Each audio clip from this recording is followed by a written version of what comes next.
Oi, did someone call my phone? Yes. Hello, you're speaking with Jonathan. What? You're telling me it is Tuesday? Which means it is Tao Tuesday? I think that's what it means. I got my book, I got my notes, I am ready. Today we're covering 21, 22, and 23. I am excited. They're really, really good. Explaining a lot about human nature. This time we're talking about human nature, natural phenomenon. So let's get right to it.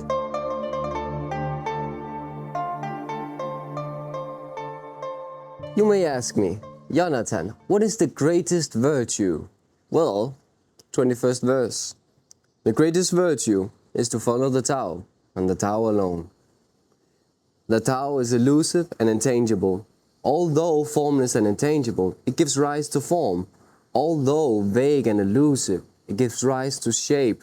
Although dark and obscure, it is the spirit, the essence, the life breath of all things. Throughout the ages, its name has been preserved in order to recall the beginning of all things. How do I know the ways of all things at the beginning? I look inside of myself and see what is within me.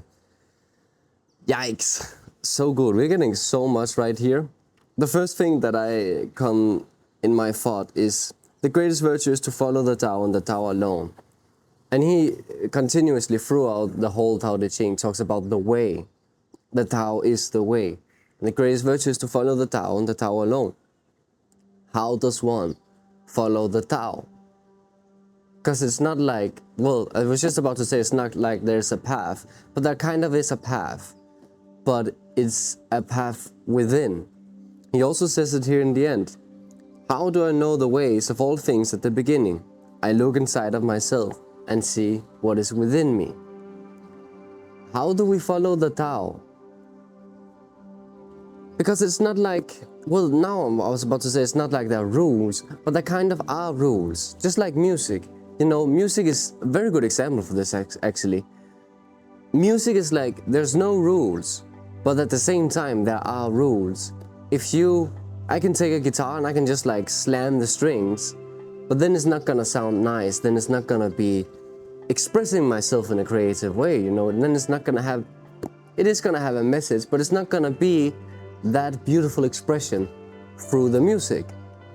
In order to do that, we have to follow the rules, but we can also break the rules. So it's like there are rules and there's not rules, but through the rules we can express ourselves creatively.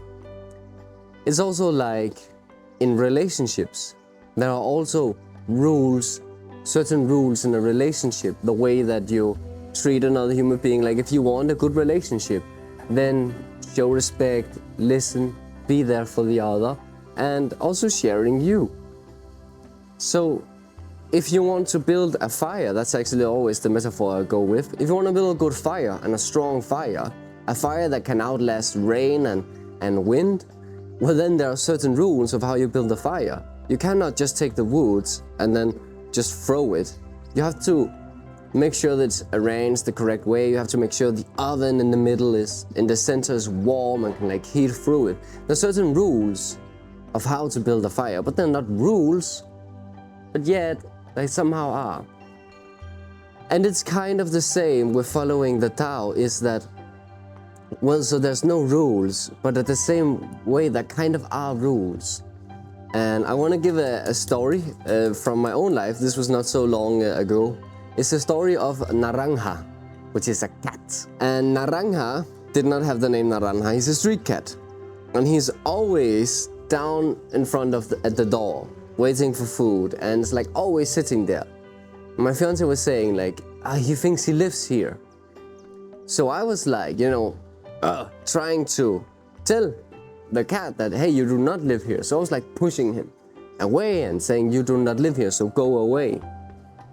And through the time, I started being really mad at the cat. I started being really hateful at the cat. Because it's like, he always fights and he always sits out there and I'm like, no, you don't live here.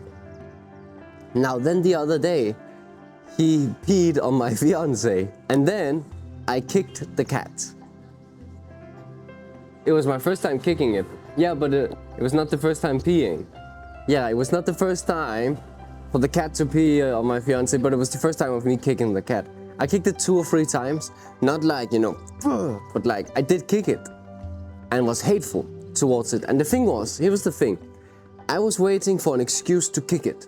I was waiting for a long time for an excuse to kick the cat. And after kicking the cat, like right after, I felt very bad. I felt very sad. I really felt like this is not my way of life. The way. I really felt like this is not the way of life. Like this is not my way of life. And I went to the cat and the cat was scared of me because I just kicked it. But I was like consistent in getting a relation with the cat, and I said, I'm sorry. Then I started petting the cat and my fiance came and then we started petting the cat. And the cat was like embracing being pet with. And then one of us said, I think the reason why the cat is here is because it wants love. And I was giving it hate and kicking it. So then we gave the cat the name Naranja, and now it's our favorite street cat. And it's always out in front of the door and we pet it every day and it loves being pet with. So beautiful story. But it really goes to show, like, to follow the way of the Tao. How do we follow the Tao? It is so true and so sure inside. Once we have tapped into that, once we are like sensitive and looking within ourselves, what is my way of life? And my way of life is not kicking. I was feeling so bad because I was actually giving hate to, my hate was like focused on that innocent cat. I was feeling so bad and I was like, this is not my way of life. So following the Tao does have rules, but they're not rules. And it does have a path, but there's no path. Controversial, I know, but it really is true. Yeah. The Tao is elusive and intangible. Well, then he just goes on to describe the Tao. I always get so curious when like any description about the Tao, any description about God or consciousness, I'm like this, I wanna know. And as he said in an earlier verse, I don't recall on my standing foot which verse, but he says, you cannot know it, but you can be it. So that's fun, right? So I want to know it comes from a place of being identified with something that is not it. Because there's the known and there's the knower. And as you remember, there is one of my previous episodes, I think it's episode 3, I talk about can the known know the knower? And like there's the known, which is all we identify with, which is all we see, which is all of creation. Our thoughts, our habits, emotions, and everything out here. It's all of creation. That is the known. And then there's the knower. And can the known know the knower? Can the created know the creator? It's like, can a painting know the painter? Can it? I don't know. But what he said in the verse was that you cannot know it, but you can be it. How do I know the ways of all things at the beginning? I look inside of myself and see what is within me. I really do want to apologize for the sound. I do hope that it is bearable. Yeah. Inside, it's all is inside. That's how it is. Those are the rules of the game. The 22nd verse. The flexible are preserved unbroken, the bent become straight, the empty are filled, the exhausted become renewed, the poor are enriched, the rich are confounded. Therefore, the sage embraces the one. Because he doesn't display himself, people can see his light. Because he has nothing to prove, people can trust in his words. Because he doesn't know who he is, people recognize themselves in him. Because he has no goal in mind, everything he does succeeds. The old saying that the flexible are preserved unbroken is surely right. If you have truly attained wholeness, everything will flock to you. Wow, beautiful. I actually wanna share what, because this book is also with the reflections of Dr. Wayne Dyer, who I love very dearly. And I actually want to share his reflections, because his reflections on this were really, really good and spot on. So he says, here in the beginning, the flexible are preserved unbroken. So that which can flex, that which can bend, does not break. And what he shares is, he shares that where he lives, there's like palm trees. He lives near the ocean, so there's palm trees. And huge storms arrive from time to time. Storms that uproot a lot of trees. But the palm trees are never uprooted. And he was reflecting upon, why is that? It's because, first of all, the roots are strong. They are rooted in themselves. They're rooted in the ground. And the second part is, they bend. They are very, very flexible. And when the storms are very powerful, well, then they're nearly bending towards the earth. That's why they can stand through any storm. And after the storm, they're standing tall as ever. Because they bend, because they're flexible. That's their secret. Now, then taking this to life, when life gives us a storm, because life does gives us storms, we cannot escape them. What are we gonna do? Are we gonna fight it? Are we gonna resist it? Are we gonna stand stiff and not being able to move? Or are we gonna go on and bend and be flexible and follow the current of the wind and follow the current of the storm and allow that to be without resisting it, but surrendering to it with flexibility? When I'm thinking about, so this is my own reflections, no doctor here, this is my own reflections. I think a lot of the mental problems that we have in our world right now comes from the resistance. Because when we are going through storms of emotions, very uncomfortable, unbearable emotions, I think that which breaks us is the resistance of it. When we are going through very dense emotions and we are flexible and allowing it and crying, our face is showing that flexibility, because we become so ugly when we cry. We are like, and ugly sounds and all of that. Like that's so, and we are like being taken. We are like being taken to that pure expression of that emotion. And that is how it expresses itself, and that is how it leaves, because our emotions want to leave, right? So, yeah, when all of the emotions have left and we are empty, that's when we feel the Tao, no? That's what I think anyway. Doesn't matter what I think. But it is when we are going through difficult times and difficult pains, it is the ability to be flexible that allows us to be stronger through it.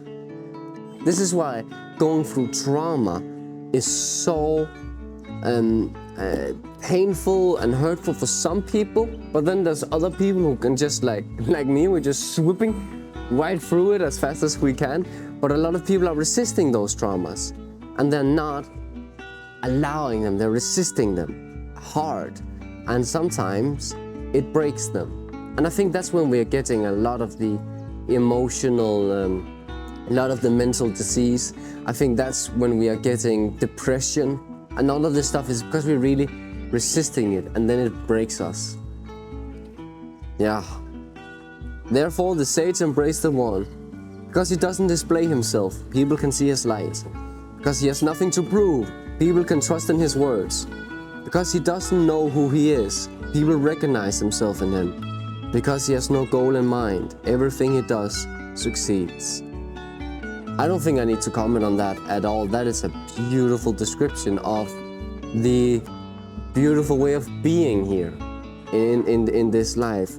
Now, do notice that it says, because he doesn't display himself. No woman's here. No. That's a joke. 24th verse. No, 23. 23rd. There we go. 23rd verse. To talk little is natural. Fierce winds do not blow all morning. A downpour of rain does not last all day. Who does this? Heaven and earth. But these are exaggerated forced effects and that's why they cannot be sustained. If heaven and earth cannot sustain a forced action, how much less is man able to do? Those who follow the way become one with the way. Those who follow goodness become one with goodness. But those who stray from the way of goodness become one with failure. If you conform to the way, its power flows through you. Your actions become those of nature, your ways those of heaven. Open yourself to the Tao and trust your natural responses. Then everything will fall into place. To talk little is natural. Yeah, what about talking much, no? Fierce wind do not blow all morning. A downpour rain does not last a day. Again, talking about just before, like seeing emotions as natural phenomenon. Like all of our emotions, we can really put on weather. You know, like the expression of emotions we can put on weather. If I were to say it was my mother's birthday a couple of days ago, and she died 10 years ago. If you want to watch the full video, I have a video of it down here. It's in the description. You can go and watch it. It's a beautiful video. And if I were to express how that day was, like in phenomenon of weather, I would say it's like a rainy weather, but not like pouring rain, but a good soft rain throughout the whole day. And then at times here and there rain, and at times here and there sun. So one of those days was like shifting between clouded, sunny, and rainy. If I were to express how that day was, and that's actually something we can do. All of our emotions, we can express our day in natural phenomena, right? We can express the way we feel in natural phenomena, because that is what it is. Our feelings, everything is natural phenomena. Our venas, what are venas called in English, Luli? Venas? In English? Veins, there we go. Veins. Our veins are like the rivers. Our lungs are like the trees. And our mind is like the creator of the universe. So everything can be expressed in natural phenomena. And when we're then looking at this is the same. Like fierce winds do not blow all morning. A downpour of rain does not last all day. Who does this? Heaven and earth. It's just the way it is. Heaven and earth, I think that's what it means. Like it is natural phenomenon, right? Right? But these are exaggerated force effects, and that's why they cannot be sustained. If heaven and earth cannot sustain a forced action, how much less is a man able to? So again, about the resistance. We cannot sustain our emotions, but we can learn to be flexible with them, and we can learn to stay on the path, and we can learn to be with them and still be in the way of goodness, still be those who follow the way become one with the way. Like so, there's like we cannot control the natural phenomena. The natural phenomena are what is. All of us human beings are going through emotions. All of human beings are going through anger, etc., etc., etc. We cannot control this. This is nature. This is a part of nature. What we can control is the intent. I think actually also inspired from the book The Four Agreements, which is a beautiful book, and that's what he says. What are we? We are intent. And the intent can be to follow the way. The intent can be to be the way. And when those who follow the way become one with the way, then we're not resisting it anymore. We are in that loving, giving, kindness state throughout any wind and weather. Those who follow goodness become one with goodness. We are messengers, and our message is our life. So a good question is to ask yourself is, what is my message? And this is, if my message is goodness, then it's because I am goodness. If my message is the way, it's because I am the way. Oh, like Jesus, look at that. If my message is the Tao, It's because I am the Tao. So, and this was also what Gandhi, at one point in time he arrived in this city and they were like, Gandhi, can you leave us a message? And he said, I am the message. And that's exactly that. We are the message. We are the message of our lives. We are the Tao expressing itself through a message. It is beautiful. So let your message be the message of goodness. If you conform to the way its powers flows through you, your action becomes those of nature, your ways those of heaven. Look at that. Our action becomes those of nature. Look at that. We return to nature, and we are always nature. We cannot return to nature because we are always nature. We have never been away from nature. We have never been absent from nature. Yet somehow we still find ourselves in some kind of absence of nature. And it's beautiful, and that is also part of nature. Because of that exists, that means it's parts of nature. It's just the way it is. Open yourself to the Tao and trust your natural responses. Then everything will fall into place. I am very sorry for all of the of all of the noise that is going on here. Like, it is crazy today. Como siempre. And yeah, I really want to say thank you for watching. I hope you got something out of it. I think it was beautiful, with some beautiful verses, and yeah, as always, I really enjoyed. Have a beautiful day, have a beautiful life. See you next Tuesday. Be happy.